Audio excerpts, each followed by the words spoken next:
اللهم انفعنا بما علمتنا وعلمنا ما ينفعنا وزدنا علما. رب اشرح لي صدري ويسر لي امري واحلل عقدة من لساني يفقه قولي. قال الله تعالى في القرآن الكريم وهو أصدق القائلين: أعوذ بالله من الشيطان الرجيم. بسم الله الرحمن الرحيم. إنا أنزلناه في ليلة القدر وما أدراك ما ليلة القدر. ليلة القدر خير من ألف شهر. تنزل الملائكة والروح فيها بإذن ربهم من كل أمر. سلام هي حتى مطلع الفجر. صدق الله العظيم.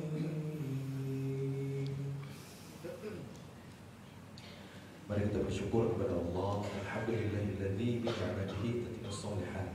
Segala puji bagi Allah, dengan nikmatnya kita bisa menyempurnakan amal soleh kita.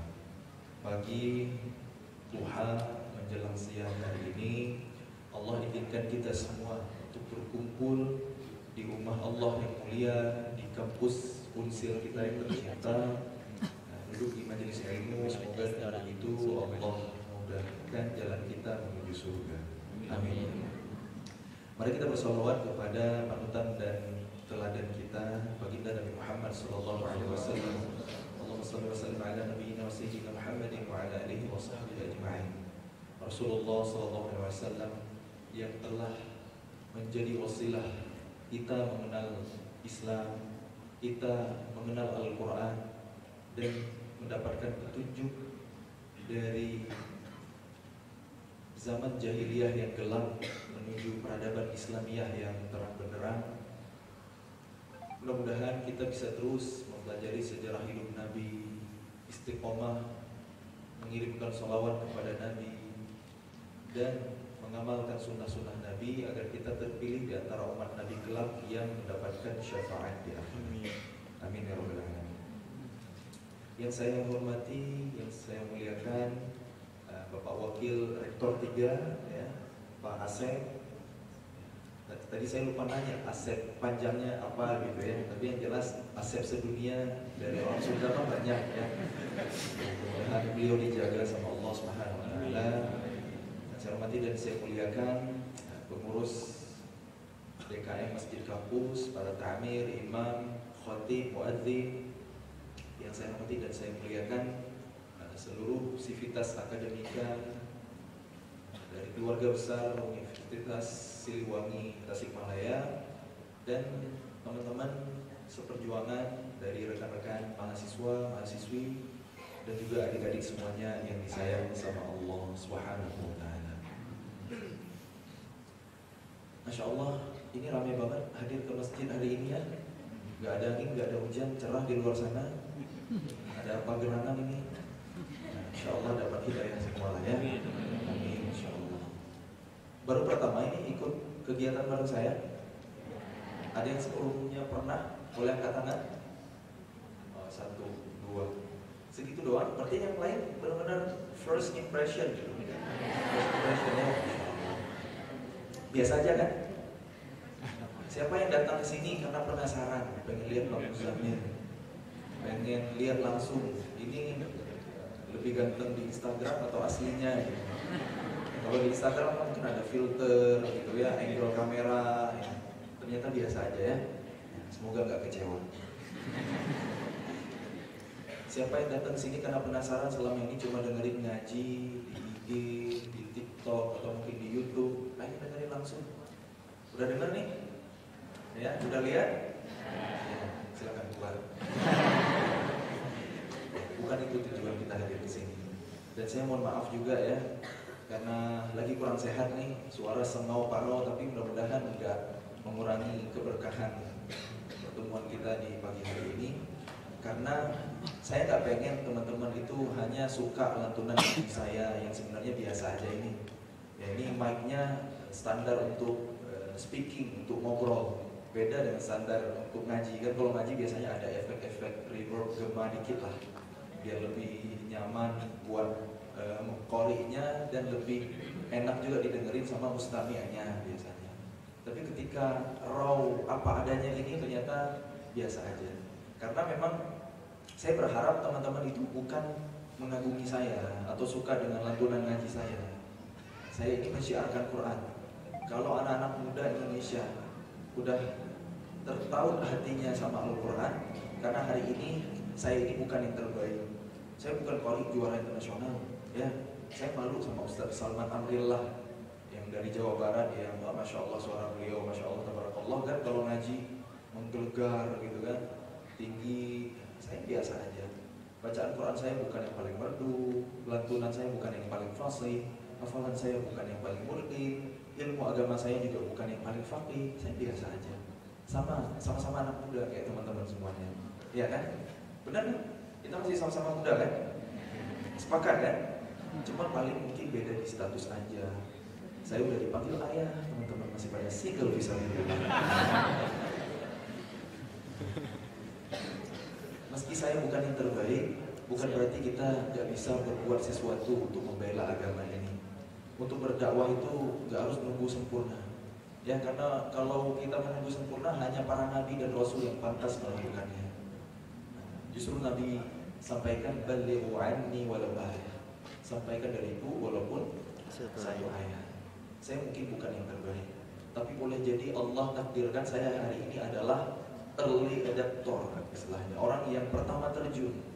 Dulu tahun 2016 waktu awal-awal saya booming, awal-awal saya viral, di Indonesia memang masih jarang banget ada influencer atau ada qori bergenre murattal gitu yang bersyiar di sosial media. Mungkin saya termasuk awalun, termasuk yang awal-awal banget.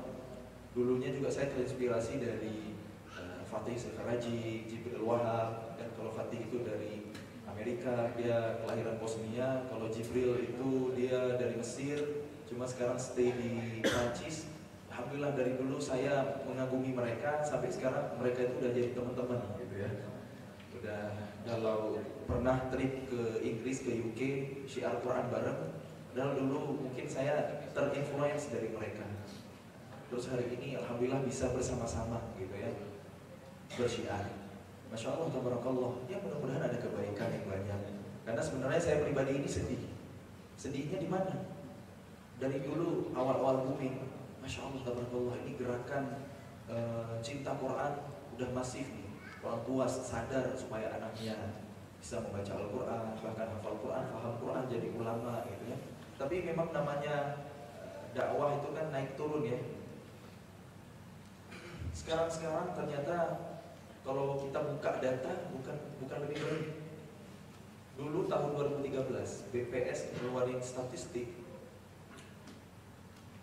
50% lebih umat Islam di Indonesia itu nggak bisa baca Quran. Padahal negeri kita adalah negara dengan populasi Muslim terbesar di dunia. Dan makin miris ternyata angka itu bukan berkurang, malah makin naik. Tahun 2021 DMI keluarin data lagi, 65% umat Islam Indonesia buta aksara Al-Quran. Dan data yang terakhir 72%. La haula wala quwwata illa billah. Lebih dari setengah loh. Ini di sini bisa ngaji semua ini. Insya Allah ya. Nih. Oh, Masya Allah. Ada imam muda juga ya. Kalau di Aceh sana, kampus-kampus baik yang negeri maupun swasta, kalau saya nggak salah ya, yang pasti yang negerinya ya, kalau nggak bisa baca Quran dengan baik dan benar, nggak dapat sertifikat, nggak lulus pas dites, itu ijazahnya ditahan. Mau nggak mau harus ikut program untuk bisa lancar fasih membaca Al-Quran. Itu di Aceh, karena di Aceh itu ya perda syariah, ada qanun syariah di sana, ada otonomi khusus. Nah, gimana kira-kira di kampus kita ini bisa diterapin nggak? Udah ya? Oh, Masya Allah, alhamdulillah. Mudah-mudahan makin berkah.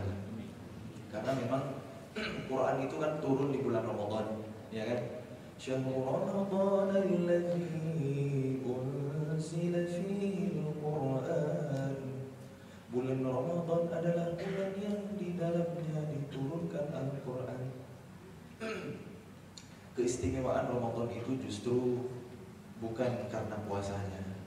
Karena ketika Allah mention nama Ramadan, Allah sandingkan dengan Quran. Ada 12 bulan dalam setahun, tapi satu-satunya yang disebut Allah itu cuma Ramadan. Dan ketika Ramadan berbunyi, Syahrul Ramadan alladzi unzila fihi al-Quran, lanjutannya adalah Quran.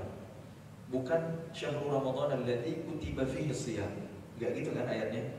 Nah, karena memang istimewanya Ramadan ini dengan Al-Quran. Dan Quran itu turun pada malam yang berkah. Mungkin sebagian besar umat Islam dunia memperingati malam tadi sebagai nuzulul Quran, malam turunnya Al-Quran. Walaupun ada perbedaan pendapat ulama, ada yang ulama yang mengatakan juga Quran itu turun pada malam 21 Ramadan. Karena yang pasti malam turunnya Quran itu adalah malam Lailatul Qadar. Inna anzalnahu fi lailatin mubarakah. Quran turun bawa berkah dan bersanding dengan segala sesuatu yang mulia lagi berkah. Turun pada malam yang berkah, turun di hari yang berkah Jumat, turun di bulan yang berkah Ramadan, Syahrul Mubarak, turun di tempat berkah sebelum dan setelah peristiwa hijrah Makkah dan Madinah, turun dengan perantara malaikat yang mulia Jibril alaihissalam, turun kepada manusia yang paling mulia Nabi Muhammad SAW. Wa innaka la'ala khuluqin 'azim. Sungguh pada dirimu Muhammad ada akhlak yang agung, budi pekerti luhur. Dan akhlak Rasul itu kata Sayyidah Aisyah radhiyallahu anha, kana khuluquhul Quran. Ya Al-Quran. Jadi semua yang berhubungan dengan Quran itu Allah muliakan. Kalau kita pengen hidup kita dimuliakan Allah, maka jangan jauh-jauh dari Quran. Karena Quran itu turun bawa berkah. Apapun interaksi kita dengan Quran, itu adalah keberkahan, merupakan kebaikan-kebaikan. By the way, berkah itu apa sih? Bertambahnya kebaikan, melimpahnya kebaikan-kebaikan. Itulah makna dari barakah.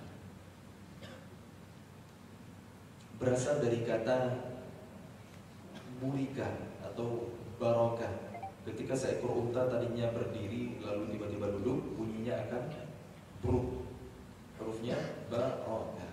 Nah, unta kalau udah duduk itu nggak akan geser. Begitulah kebaikan-kebaikan yang ada dalam keberkahan. Nggak akan berkurang, malahan nambah. Biar kita lebih paham,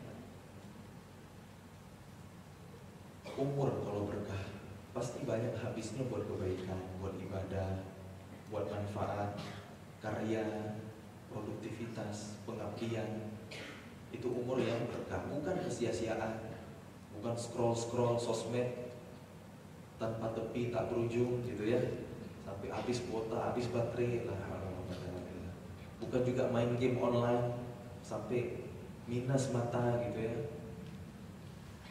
Itu bukan keberkahan.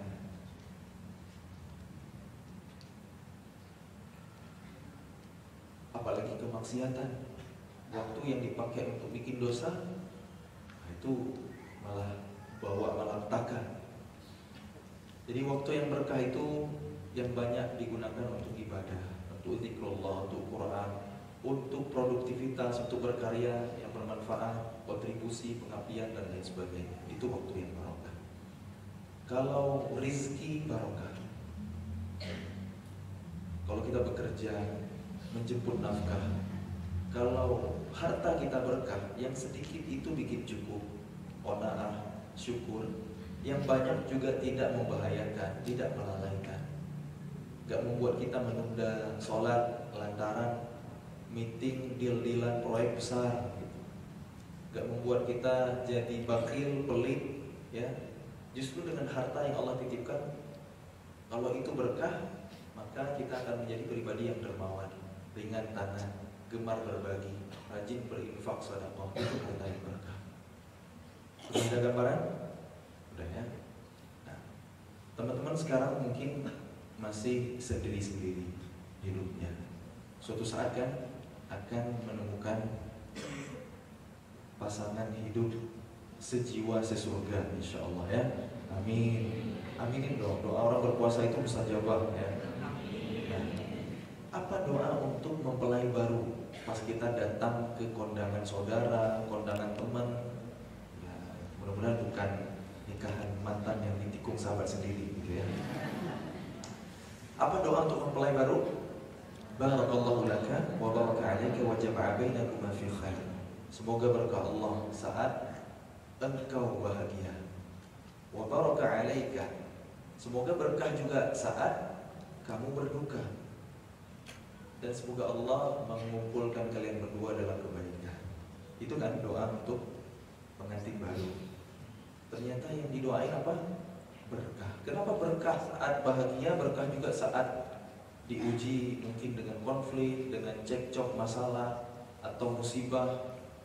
Karena berkah itu sesuatu yang sangat mahal untuk diperjuangkan. Kalau lagi bahagia gak lupa sama Allah. Kebersamaan di dunia gimana caranya supaya berlanjut selamanya di surga. Kan gitu. Karena menikah itu kan bukan tentang bersama di dunia, tapi gimana caranya bahagia selamanya di surganya Allah Ta'ala. Visi, itu visi loh. Orang beriman itu kan visioner. Kalau hari ini orang sukses materialisme, pasti visinya cuma bangun perusahaan, organisasi akan jadi apa 200 tahun ke depan, 300 tahun ke depan. Mentok-mentoknya gitu doang. Tapi kalau orang beriman itu mikirin kehidupan setelah kematian yang kekal abadi selama-lamanya. Jadi orang beriman itu visioner banget. Nah, itulah rumah tangga. Kalau bahagia, berkah, gak lupa sama akhirat, gak lupa sama Allah. Nah, kalau diuji dengan konflik, mudah-mudahan berkah juga. Di mana berkahnya? Jadi tahu apa yang harus dikoreksi, apa yang harus diintrospeksi. Nah, karena menikah itu kan ngumpulin dua orang, dua insan yang saling memiliki kekurangan. Justru mereka bersatu untuk saling menyempurnakan. Ini bukan kajian pranikah ya. Biasanya anak muda itu agak bersemangat, entah kenapa. Itulah barokah. Terus suatu wilayah, sebuah tempat, suatu kota yang berkah. Apa cirinya? Dulu Rasulullah SAW ketika hijrah dari Makkah ke Madinah. Madinah dulu namanya Yathrib. Nah, Yathrib itu kota yang banyak masalah, complicated. Penyakitan, orang baru berkunjung ke Yathrib langsung demam. Ada dua suku, Aus dan Khazraj. Mereka berperang bunuh-bunuhan, padahal satu endatu. Banyak masalah, gak berkah. Rasul SAW angkat tangan berdoa, Allahumma barik li Madinatina. Ya Allah, berkahilah kota Madinah kami ini. Apa yang terjadi? Dua suku itu dengan izin Allah bersaudara, penyakitnya hilang. Hari ini kalau kita umroh atau haji, ziarah ke Madinah, kita bisa ngerasain tenangnya di sana. Nyamannya vibes beribadah di Madinah, apalagi di Masjid Nabawi, Masjid Nabi. Khusyuk banget rasanya, tenang, damai. Kalau udah pulang ke tanah air, pengen balik lagi. Kayak ada magnet, berkah. Itulah berkah. Banyaknya kebaikan-kebaikan. Dulu negara muslimin pernah mencapai sepertiga bumi lebih ukurannya, hampir setengah dunia. Di zaman daulah dinasti Umayyah. Nah, dikala itu pernah dipimpin oleh seorang raja yang bernama Umar bin Abdul Aziz. Pernah dengar kisahnya? Mungkin pernah ya. Di zaman Raja Umar bin Abdul Aziz memimpin, itu berkahnya luar biasa. Negeri muslimin yang seluas itu, sebesar itu, berkahnya Masya Allah. Gak ada orang miskin yang berhak menerima zakat. Bukan kemiskinannya gak ada, tapi standarnya yang terlalu tinggi. Karena masyarakatnya makmur sejahtera. Kebayangkan? lahan-lahan produktif semua, nggak ada yang nganggur. Beli tanah buat investasi nanti dijual lagi, nggak ada cerita itu di zaman itu. Semua jengkal tanah itu pasti dimanfaatkan untuk pertanian, cocok tanam ketika bisa ditanami dan subur. Ya kalau gurun pasir ya enggak juga gitu kan. Domba gembalaan nggak pernah diterkam oleh serigala, milik rakyatnya. Saking berkahnya, begitu menurut riwayat para ulama. Terus harta Baitul Mal. Baitul Mal itu untuk menampung zakat muslimin, wakaf muslimin, lembaga ziswaf lah kan Baitul Mal, tahu ya? Sebut aja APBN kalau di negeri kita, walaupun beda tentunya. Ya, karena Baitul Mal itu khusus dari zakat, wakaf, sedekah, infak, begitulah. Nah, harta Baitul Mal itu numpuk, nggak tahu mau diapain, nggak tahu mau dikemanain. Saking masyarakat itu makmur dan sejahtera. Sampai-sampai ketika ada masyarakat yang terlilit hutang, tapi hutangnya bukan karena gaya hidup, bukan karena flexing, bukan karena foya-foya, bukan.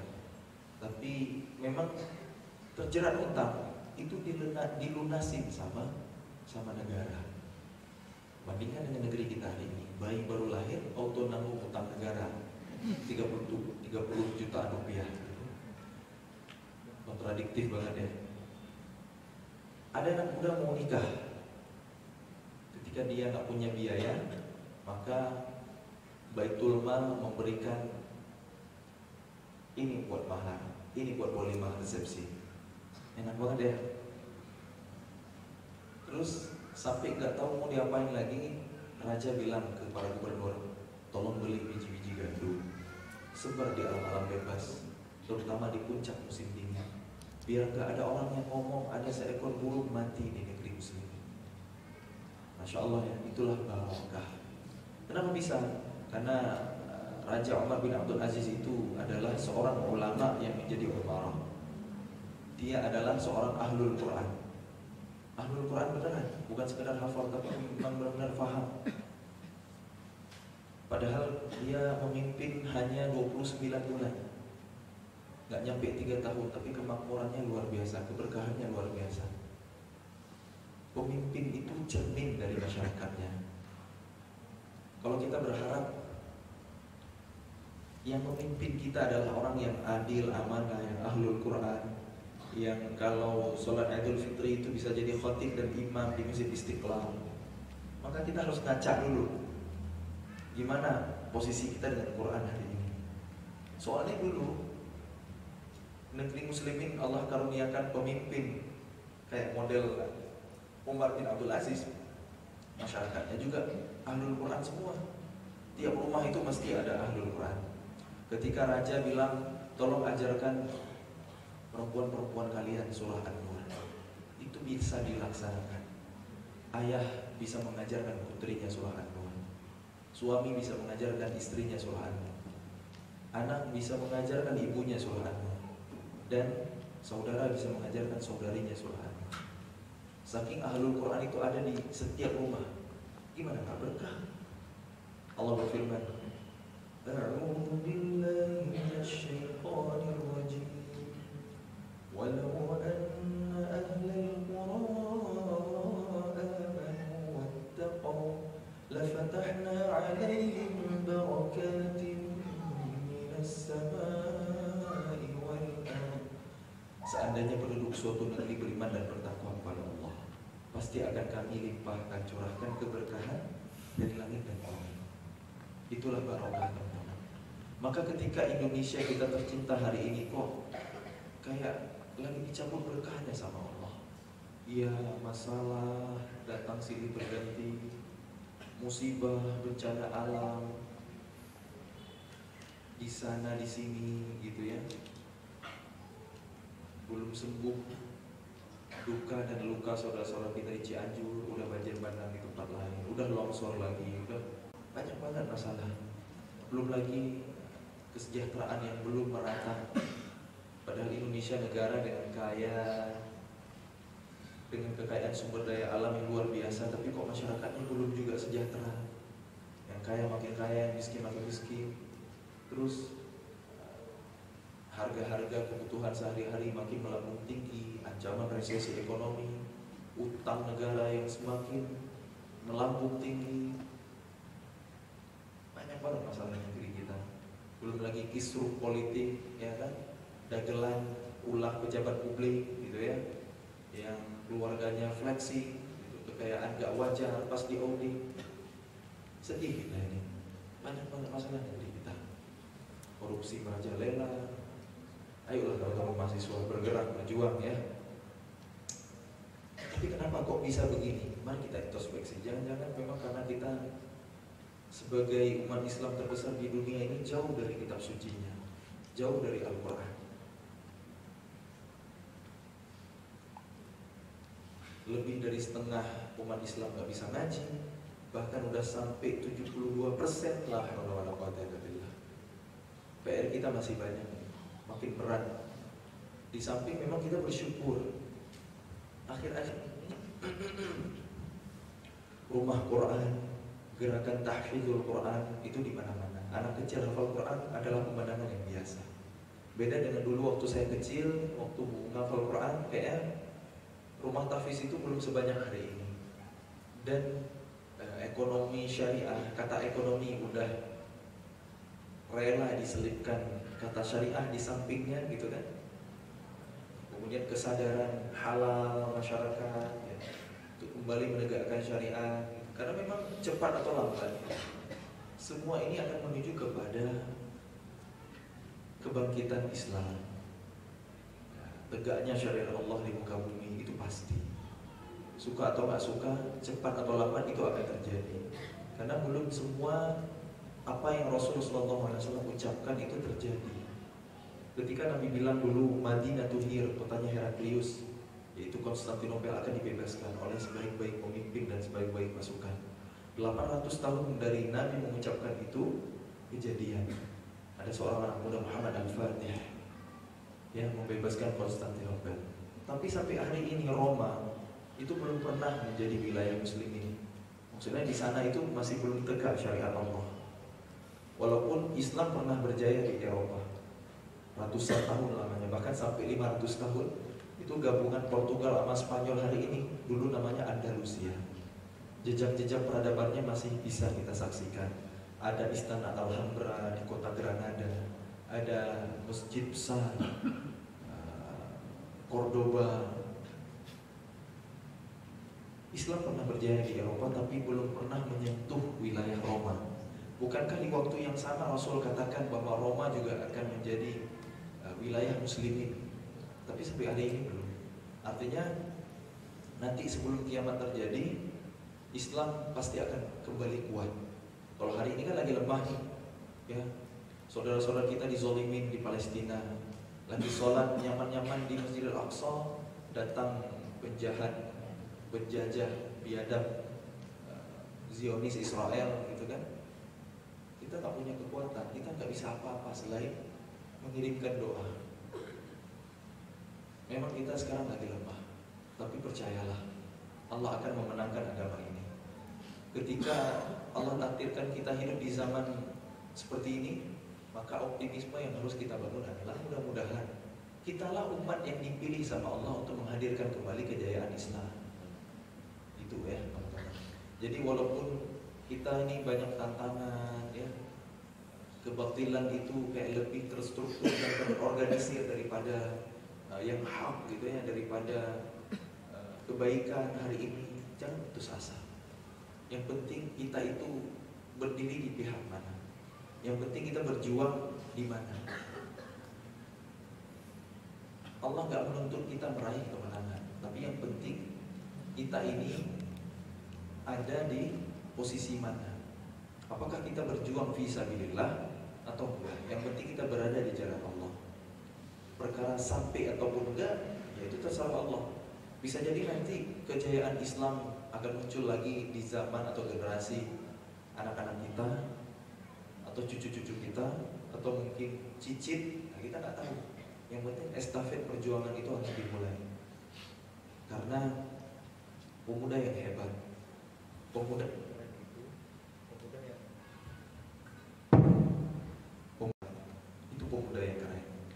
Silakan buka Quran.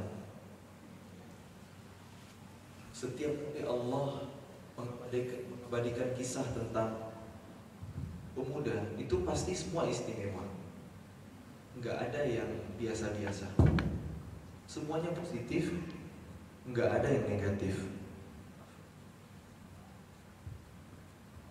Misalnya di surah Al-Kahfi Allah bilang, "Nahnu naqussu 'alaika naba'ahum bil haqq, innahum fityatun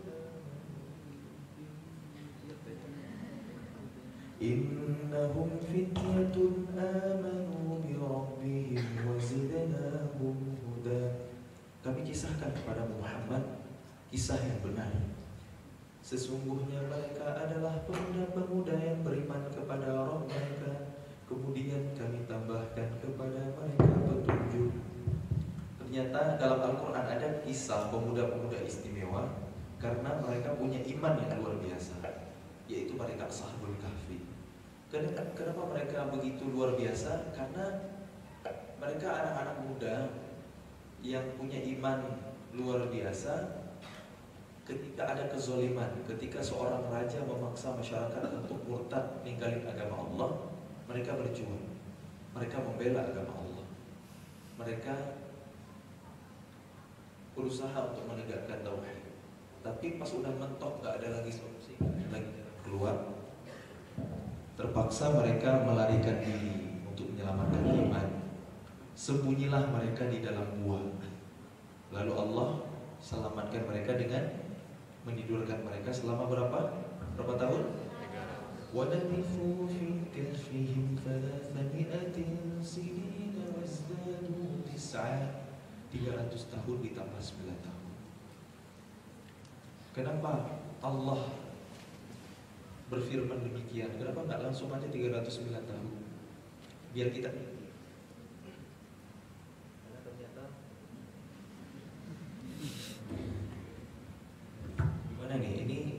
disuruh udahan atau gimana ya?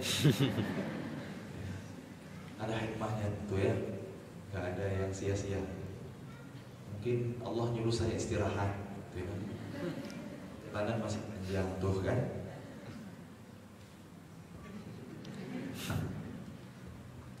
Cik. Jadi Ashabul Kahfi itu Allah tidurkan 300 ditambah 9 tahun karena ada mukjizat Quran. Ada i'jaz ilmiah dalam ilmu matematika, ada juga mu'jizat atau i'jaz ilmiah dalam ilmu astronomi. 309 tahun Hijriyah itu ekivalen, itu setara dengan 300 tahun Masehi. Durasinya sama, waktunya sama panjangnya, tapi beda kalender, beda jumlah bilangan tahunnya. Ya, sebab satu tahun Komariah itu 355 hari. Satu tahun Syamsiah itu 365 hari. Tiap 100 tahun itu beda 3 tahun. 300 tahun beda 9 tahun. Inilah mukjizat Quran. Allah selamatkan mereka, pemuda yang istimewa karena imannya, karena kontribusinya membela agama. Itulah pemuda yang keren, yang sampai Allah abadikan kisah mereka. Ada berapa jumlah mereka? Wallahu a'lam, Allah yang paling tahu. Sebagian mengatakan 3 orang yang keempat anjingnya, yang lain bilang 5 orang yang keenam anjingnya. Ada lagi yang menyebutkan 7 orang yang ke-8 anjingnya. Allah lebih tahu.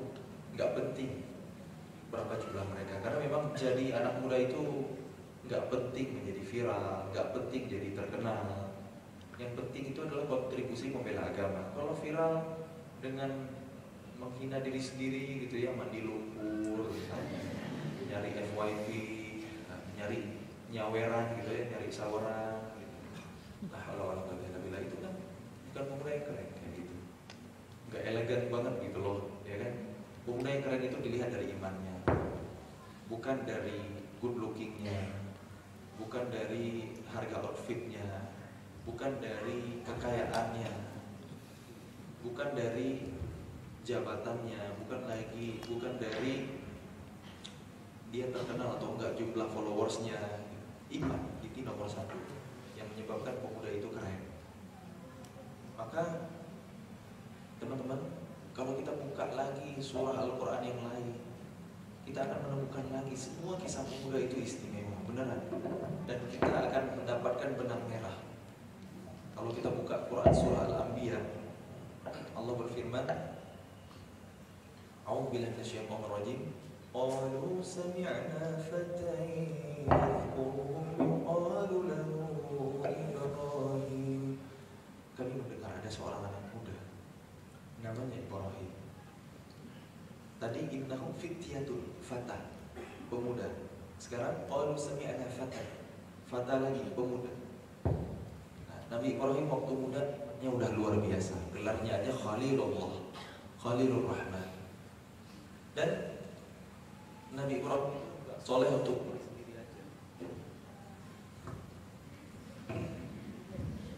Nabi Ibrahim itu gak soleh untuk diri sendiri aja. Nabi Ibrahim alaihissalam mikirin nasib umatnya, nasib kaumnya yang masih menyembah berhala, memuja patung yang dibuat oleh raja mereka, yaitu Namrud. Namrud mengaku Tuhan. Dia bikin patung dirinya sendiri untuk disembah masyarakat. Besar ukurannya. Terus ada lagi patung-patung lain.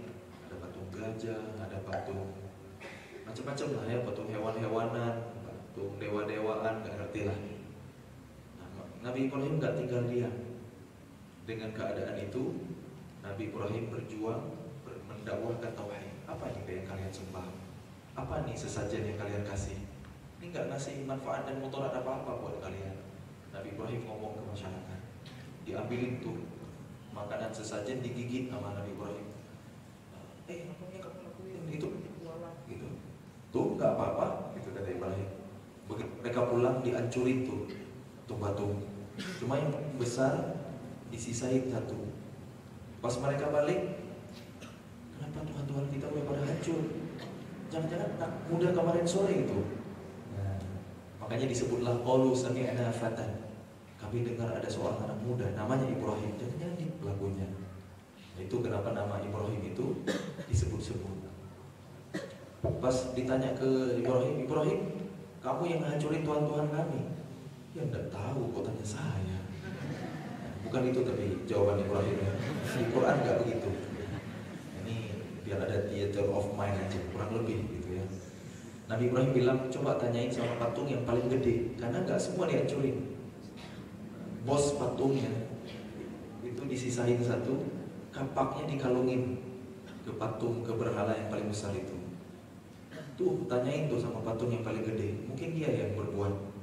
Soalnya barang bukti ada sama dia. Yang benar aja kamu Ibrahim, ini kan patung, gimana mungkin bisa ngelakuin itu? Dia kan diam aja, nggak bisa gerak. Terus kenapa kalian sembah bang gitu ya? Kenapa kalian puja-puja? Kenapa kalian minta-minta sama mereka? Gitu. Akhirnya masyarakatnya lapor ke raja mereka, diadilin sama Raja Namrud. Ibrahim, kamu gak percaya aku ini Tuhan, aku bisa menghidupkan dan mematikan. Bawa 2 orang ke sini, 2 orang anak muda. Yang satu dibiarin hidup, yang satu lagi dipancung. Tuh kan, saya bisa menghidupkan, bisa mematikan. Itu memang udah hidup dari tadi gitu kan. Tapi memang sulit menasihati orang bodoh, orang dungu. Mereka gak akan merenung, malah tersinggung. Itulah kenapa meskipun kalah debat, Nabi Ibrahim itu tetap dieksekusi, dibakar ke dalam api. Namun Allah selamatkan.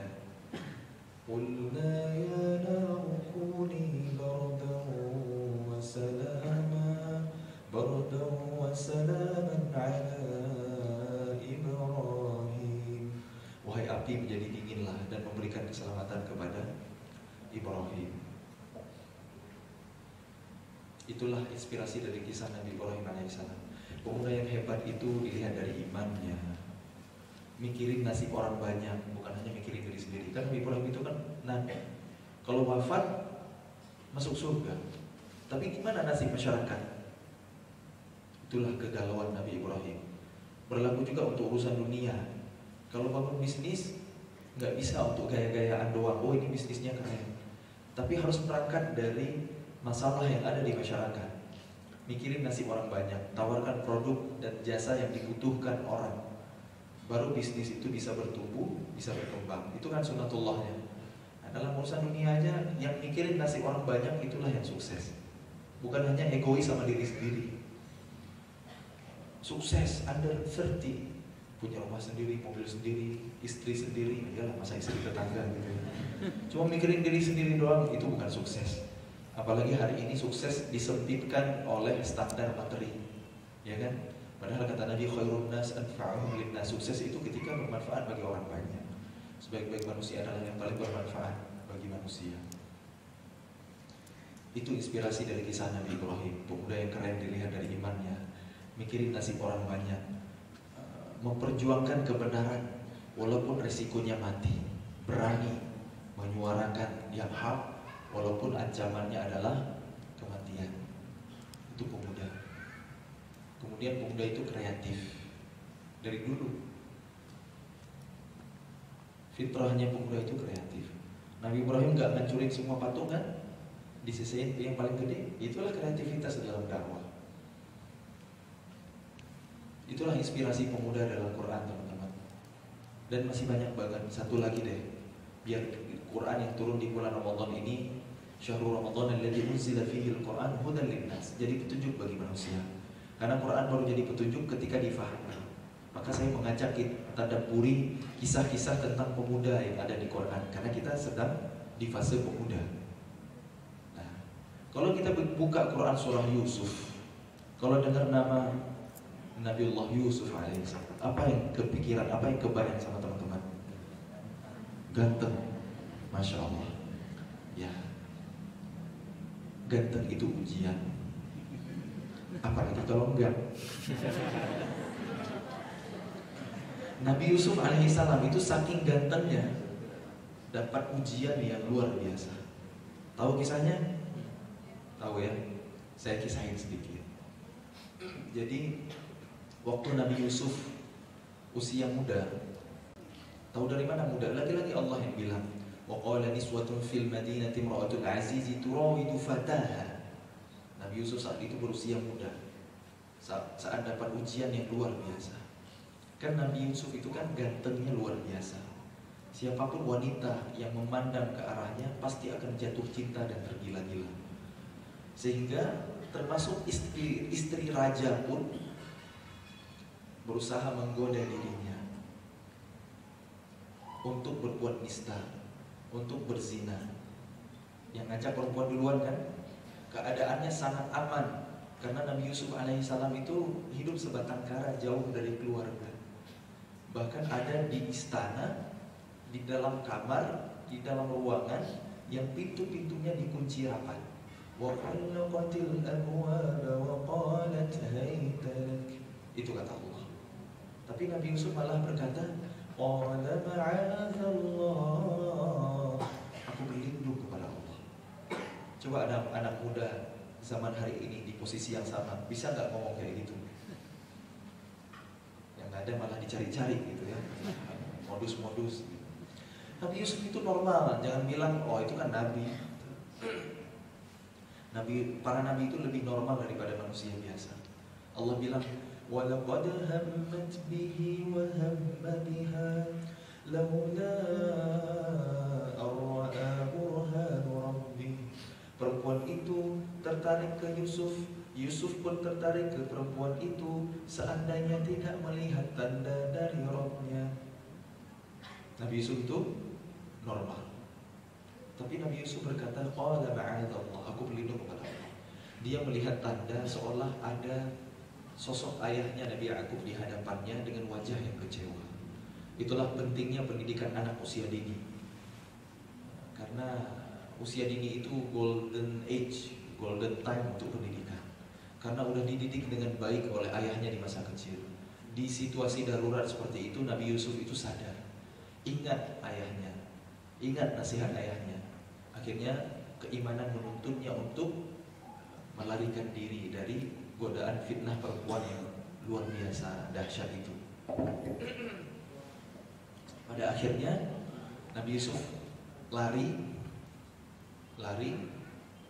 dibuka pintunya, Jeng jeng jeng jeng. Ada raja di hadapan mereka. Pas lari, Nabi Yusuf itu ditarik sama istri Al-Aziz, sama istri raja itu, sehingga robek bajunya dari belakang. Nah pas buka pintu ada raja di depan. Nah ini kan memang dramatis banget ya. Memang kata Allah surah Yusuf ini di awal surah itu ahsanal qasas, kisah terbaik.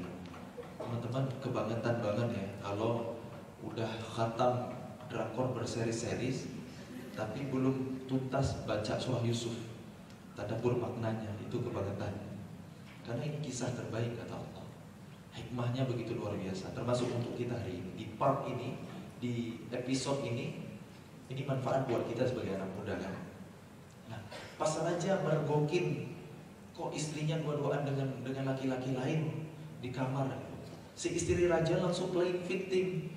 Apa nih hukuman yang pantas untuk orang yang berusaha melecehkan istri raja? Kata Zulaikha, menurut nama Israiliyat, Nabi Yusuf membela diri dong. Saya dijebak, saya ini disuruh digoda sama dia. Siapa yang harus dipercayai sama raja? Bingung kan si raja? Akhirnya raja memanggil orang bijak istana, penasehat. Ini siapa yang salah? Kata penasehat istana, kalau bajunya Yusuf robek dari depan, yang salah Yusuf. Kalau bajunya Yusuf robek dari belakang, yang salah istri raja. Pas dicek, robeknya dari belakang. Tapi raja ngomong, udah case close, lupain kejadian ini. Semoga engkau diampuni Allah istriku gitu ya. Lupain kejadian ini. Gak usah digede-gedein, case close aja. Diamin aja. Kenapa raja begitu mudah memaafkan dan melupakan kejadian yang padahal itu fatal ya. Fatal banget gitu. Ada 3 kemungkinan kata ulama tafsir. Pertama, raja ini cinta mati sama istrinya. Karena istrinya itu orang paling cantik di negerinya gitu. Dia saking cintanya gak peduli istrinya berbuat nista gitu. Karena cinta itu memang buta ya. Ini pendapat pertama. Kemungkinan kedua, raja itu memang punya dada yang lapangnya luar biasa. Begitu lembut hatinya sehingga mudah memaafkan. Itu kemungkinan kedua. Atau kemungkinan yang ketiga, raja punya aib yang sama. Lo bongkar aib gue bongkar aib lo. Jadi makanya didiamin aja. Ada 3 kemungkinan. Wallahu a'lam. Itu 3 pendapat ulama tafsir. Tapi yang jelas kejadian ini berusaha untuk ditutup-tutupin. Tapi ternyata bocor juga. Ternyata terendus juga keluar istana. Sampai diomongin di mana-mana, digosipin. Sampai Allah bilang, wa qala niswatun fil madinati imra'atul azizi turawidu fataha an nafsi. Ketika perempuan-perempuan yang ada di Mesir gosipin istri Al-Aziz, yaitu istri raja mereka, yang berusaha menggoda pemuda pelayan istana. Nabi Yusuf saat itu usianya muda. Ini jadi trending topik di zaman itu ya, viral, hashtagnya istri raja menggoda pemuda istana gitu ya. Viral, diberitain headline di mana-mana gitu. Istri raja jadi gak nyaman. Dia pengen klarifikasi. Diundanglah selebgram yang ada di Mesir pada zaman itu. Orang-orang yang berpengaruh, yang udah nyebar gosip. Hati-hati nih, bang, dari dulu bang yang suka bergosip itu perempuan. Hati-hati, ini Quran yang bilang. Hati-hati, itu kan yang menyebabkan manusia itu masuk neraka kan 2 hal. Lisan dan kemaluan. Lisan ujian buat perempuan, kemaluan itu ujian untuk laki-laki. Dua-duanya berlaku kebalikan ya. Syahwat itu berasal dari pandangan. Itulah kenapa kalau laki-laki nangis, yang ditutup itu matanya. Gitu. Kalau ada perempuan, cewek nangis, itu yang ditutup mulutnya. Gitu. Itu kayak jadi sinyal dari mana sumber mereka berpeluang melakukan dosa, sumber terbesar. Hati-hati, jaga diri. Jangan ini bulan-bulan Ramadan, tahu nggak? Itu bukan ghibah. Enggak kok, ini fakta kok. Emang beneran dia kayak gitu. Nah, itulah ghibah. Fakta emang. Tapi kalau yang bersangkutan tahu, dia nggak suka, dia nggak senang, itulah ghibah. Kalau dusta, ya itu fitnah, ya kan? Jadi jangan omongin keburukan orang di belakang. Gitu. Nah, ghibah itu dibolehin untuk 3 hal. Ketika dizolimi, untuk membongkar orang yang zolim, gitu ya, atau dalam situasi perang, atau ya pokoknya nggak semuanya boleh lah. Ngomongin orang itu ya, ngomongin kejelekan orang di belakang gitu. Hati-hati, daripada angus lu pahala puasa. Nah dulu istri raja itu digosipin, dia nggak terima. Akhirnya dia pengen klarifikasi, pengen konferensi pers, pengen ngebersihin namanya. Gosip yang beredar, yang berkembang kayak gimana sih? Istri raja kok demennya sama pemuda pelayan istana, nggak level kali. Nah itu gosipnya. Karena buat masyarakat jahiliyah zina biasa aja mungkin. Diomongin di mana-mana. Diundanglah perempuan-perempuan ya, selebgram pada masanya ke istana. Mereka party, mereka nongki-nongki ya, dikasih jamuan makanan enak, dikasih lihatlah sosok Nabi. Begitu mereka melihat Nabi Yusuf jalan di hadapan mereka kayak catwalk gitulah ya, mereka langsung terpesona dan jatuh cinta pada pandangan pertama dan langsung tergila-gila. Nggak sadar mereka yang lagi makan, motong-motong jamuan, mereka ngiris-ngiris tangan dan nggak berasa. Itulah kegantengan, itulah ketampanan Nabi Yusuf. Bisa sampai jadi obat bius. Ada nggak orang ganteng hari ini yang bisa ngasih efek anestesi bius gitu ya, mabuk gitu, ada nggak? Nggak ada kan? Mau dioperasi nih, dokter saya nggak usah disuntik, aku lihat dia aja. Nggak ada kan? Itulah ketampanan Nabi Yusuf, bisa sampai jadi obat bius. Dahsyat luar biasa. Mereka ngomong, ini sih bukan manusia, hana malakun karim, ini malaikat yang mulia. Itulah ketampanan Nabi Yusuf. Apa hikmahnya buat kita hari ini? Buat yang cowok dulu. Kalau hari ini kita nggak ada setetes dari kegantengan Nabi Yusuf, kok berani jadi fuckboy?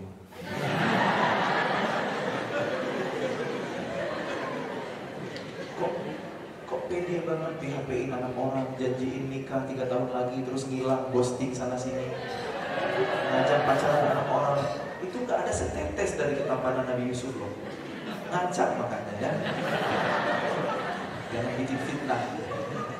Makanya Allah maha tahu dikasih gantengnya segitu aja. Paling kalau dikasih ganteng kayak Nabi Yusuf itu, wah gak kekontrol itu kan. Nabi Yusuf itu dikasih ganteng sama Allah karena Allah tahu Nabi Yusuf itu beriman. Nabi Yusuf sanggup dengan ujian itu kan. Karena ganteng itu ujian, apalagi enggak ya kan. Nah, itu buat yang cowok, jaga diri ya. Yang cewek juga sama. Kenapa sih mengagumi opa-opa? Opa-opa itu kan gantengnya gak original gitu. Boleh jadi plastik ya. Cowok kok dikasih lipstick. Jangan salah-salah mengagumi. Ini Nabi Yusuf alaihissalam itu gantengnya asli, mu'ajizat. Nah, maka jagalah diri ya. Jaga diri sebelum waktunya, biar berkah nanti pernikahan teman-teman. Karena kalau rumah tangga udah diawali dengan hal-hal yang gak Allah suka, nanti akan ada banyak ujian dalam rumah tangga yang boleh jadi itu untuk mengampuni dosa-dosa di masa lalu. Jadi nggak usah pacaran gitu. Kalau jatuh cinta boleh aja ya. Jatuh cinta itu fitrah, benar. Yang salah itu adalah ekspresi dari cintanya. Kalau ngajak pacaran ya salah.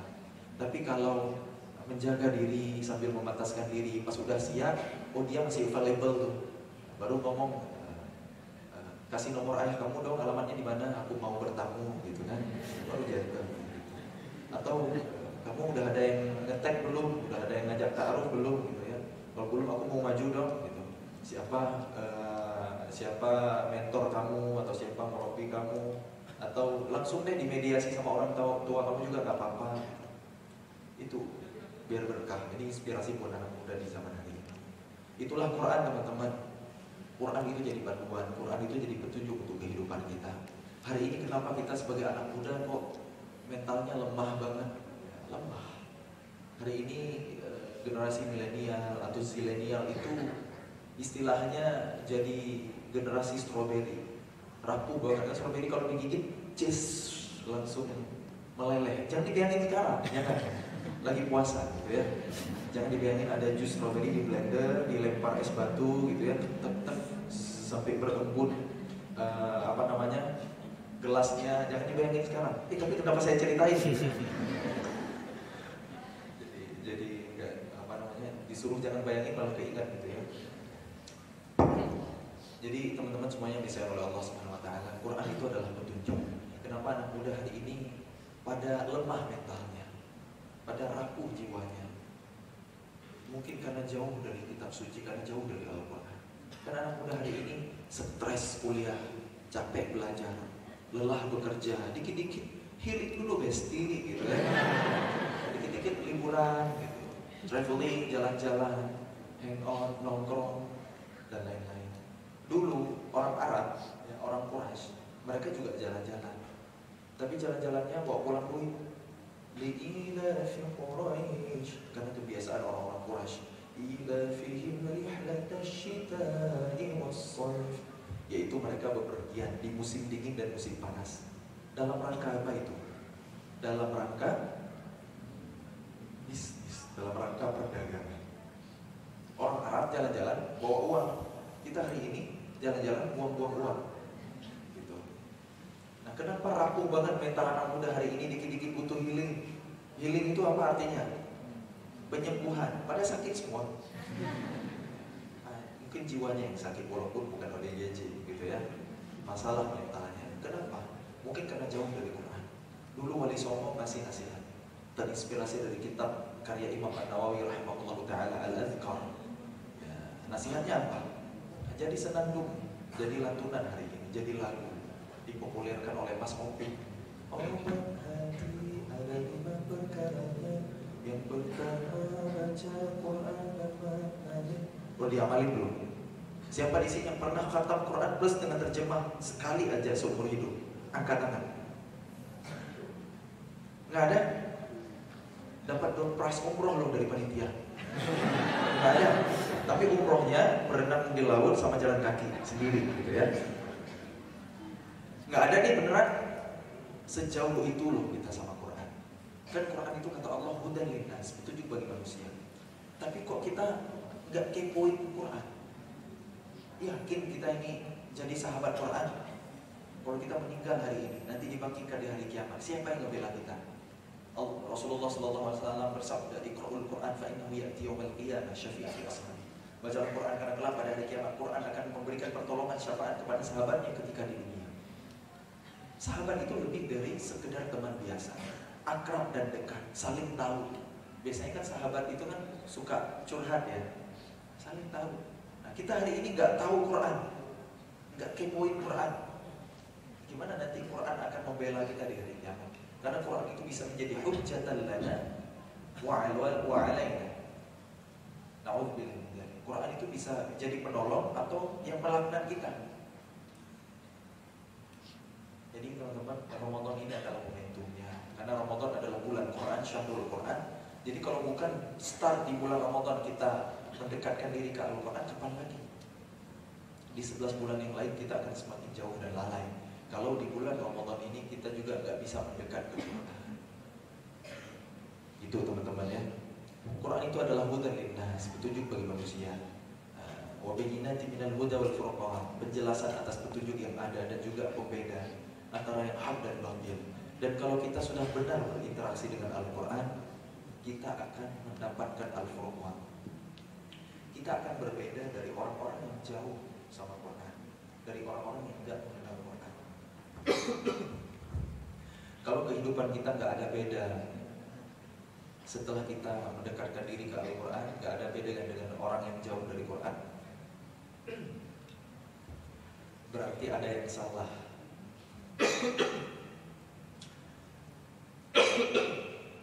Ada yang salah dengan interaksi kita sama Quran. Itu teman-teman semuanya disayang oleh Allah Subhanahu Wa Taala. Kayaknya udah dulu nih. Wallahu a'lam bishawab. Mungkin cukup dulu di sesi yang pertama. Kalau masih ada waktu kita diskusi aja.